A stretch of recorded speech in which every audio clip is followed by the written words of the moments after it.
I'm sorry for your experience under the current circumstances, but can you tell us how you're feeling about the current situation?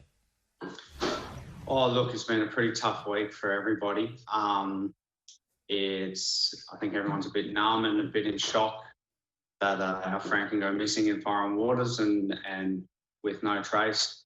And yeah, it's just pretty hard to comprehend that.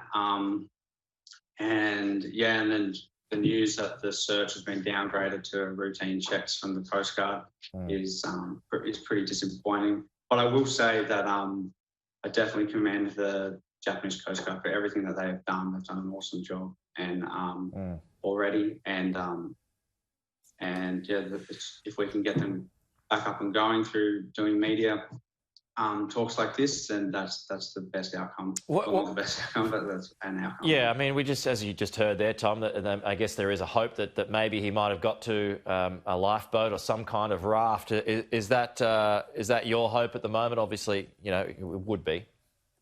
Yeah, of course, that's my hope. And we know from the second survivor that they were in a muster station, whether it was on the bridge of the ship or in a muster point near the life raft. We know that the crew were waiting for other crew members to meet them at the muster station, and those crew members didn't make it into the point. But the fact that we know that people were prepared to get into a life raft and they weren't all in bed, for example, is a very positive sign. And the fact that we have lifeboats that haven't been found, a lifeboat that hasn't been found, and life rafts that haven't been found is a clear indicator to us that there's more to this story. What's the government, what are the authorities telling you at the moment, Tom? I mean, and do you begrudge the authorities for pulling back on that search? Although I guess, you know, you can't search forever. There's not unlimited resources when it comes to this. Exactly. And look, like I said, I definitely commend the Japanese Coast Guard for everything they have done. I'm not 100% sure why they have called off the search so early.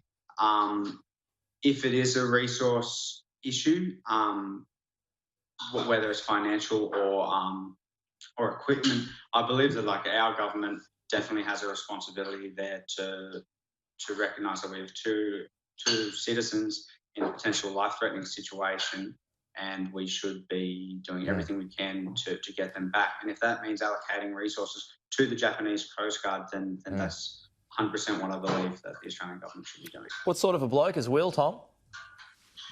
Will, he's an inspiring guy. He's the type of bloke who anything that comes to his mind, he just gets done. You know, he cycled all through the Middle East and for a few months, and I've only ever seen him on push bike once. So he gets these ideas and he runs with it. And I've taken a lot of that into my own life, being able to hang out with him and you know, sort of